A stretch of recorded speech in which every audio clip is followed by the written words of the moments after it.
नमस्ते दोस्तों, आज हम बात करेंगे दो बड़ी इंडियन कंपनीज वेदांता और इंडियन ऑयल कॉरपोरेशन के बारे में जो अपने शेयर होल्डर्स को भरपूर डिविडेंड देती हैं। जैसे आईओसीएल का डिविडेंड यील्ड अक्सर 8 से 10% के आसपास रहता है और वेदांता ने भी पिछले कुछ सालों में 100% से ज्यादा के पे आउट रेशियो रखे हैं। ये दोनों कंपनी स्टॉक मार्केट में डिविडेंड के मामले में सुपरस्टार्स क्यों हैं?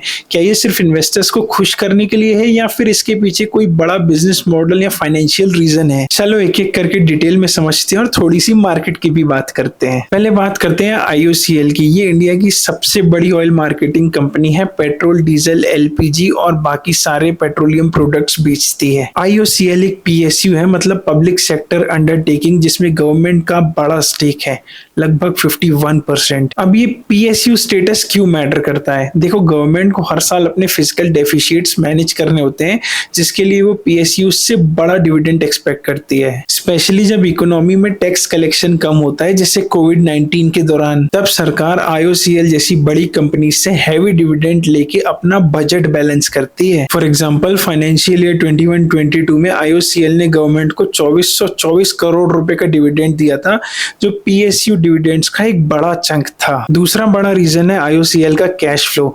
ये कंपनी बल्क में क्रूड ऑयल खरीदती है और इंडिया की फ्यूल डिमांड हमेशा स्टेबल रखती है। चाहे इकोनॉमी अप हो या डाउन, लोग पेट्रोल डीजल तो खरीदेंगे ही।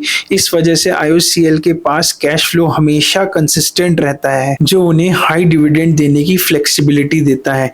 लेकिन एक कैच है, जब ग्लोबल क्रूड ऑयल प्राइस बढ़ते हैं या जियोपॉलिटिकल टेंशंस होती है, जैसे रशिया यूक्रेन कॉन्फ्लिक्ट चल रहा था, तब ऐसी कंपनीज के मार्जिन्स पे काफी ज्यादा प्रेशर पड़ता है। फिर भी कंपनी अपनी डिविडेंड पॉलिसी को स्ट्रॉन्ग रखती है, क्योंकि ये इन्वेस्टर्स के लिए एक बड़ा अट्रैक्शन रहा है हमेशा से, स्पेशली उन लोगों के लिए जो सेफ हाई यील्ड स्टॉक्स ढूंढते हैं। और जब इंटरेस्ट रेट्स लो होते हैं, जैसे 2020-21 में, तब ये स्टॉक्स और भी ज्यादा अट्रैक्टिव बन जाते हैं, क्योंकि ये एफडी से ज्यादा रिटर्न्स देते हैं। अब वेदांता की बारी। वेदांता एक माइनिंग और मेटल्स कंपनी है जो zinc, copper, aluminium, iron ore और ऑयल एंड गैस सेक्टर में काम करती है। ये कंपनी हाई डिविडेंड्स के लिए जानी जाती है, लेकिन इसके पीछे एक बड़ा रीजन है उसकी पेरेंट कंपनी वेदांता रिसोर्सेज, जो कि एक लंदन बेस्ड कंपनी है और उसके ऊपर हाई डेट है। 2023 तक वेदांता रिसोर्सेज का डेट अराउंड $6 बिलियन के आसपास था। तो इस डेट को मैनेज करने के लिए वेदांता लिमिटेड अपने प्रॉफिट्स का बड़ा हिस्सा डिविडेंड के रूप में अपनी पेरेंट कंपनी को ट्रांसफर करती है। फॉर एग्जाम्पल, फाइनेंशियल ईयर 22-23 में वेदांता ने 101.45 रुपीस का डिविडेंड दिया,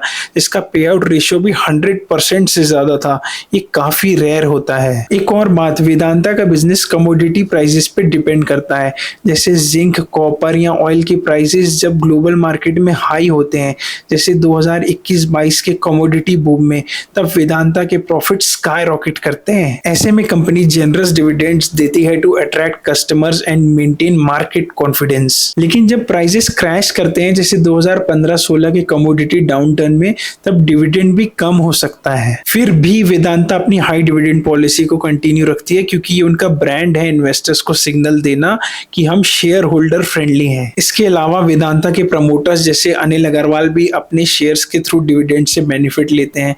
ये उनके लिए भी एक स्ट्रैटेजिक मूव है। तो दोस्तों, आईओसीएल और वेदांता दोनों ही हाई डिविडेंड्स देते हैं, लेकिन रीजंस अलग अलग हैं। आईओसीएल के लिए गवर्नमेंट प्रेशर और स्टेबल कैश फ्लो एक बड़ी वजह है, जबकि वेदांता के लिए पेरेंट कंपनी का डेट और कमोडिटी साइकिल का रोल। लेकिन एक बात याद रखो, हाई डिविडेंड हमेशा सेफ नहीं होता। आईओसीएल के लिए क्रूड ऑयल प्राइसेस का रिस्क है और वेदांता के लिए कमोडिटी के प्राइसेस का रिस्क और डेट रीपेमेंट का प्रेशर। अगर आप इन स्टॉक्स में इन्वेस्ट करना चाहते हो तो पहले इनके फाइनेंशियल्स, ग्लोबल ट्रेंड्स और मार्केट कंडीशंस चेक कर लीजिए। हाई डिविडेंड्स अट्रैक्टिव है, लेकिन रिस्क भी उतना ही बड़ा हो सकता है। और हाँ, अगर आपको वीडियो पसंद आया हो तो लाइक, शेयर और कमेंट जरूर करना। मैं आपसे मिलता हूँ ऐसे किसी नई वीडियो में।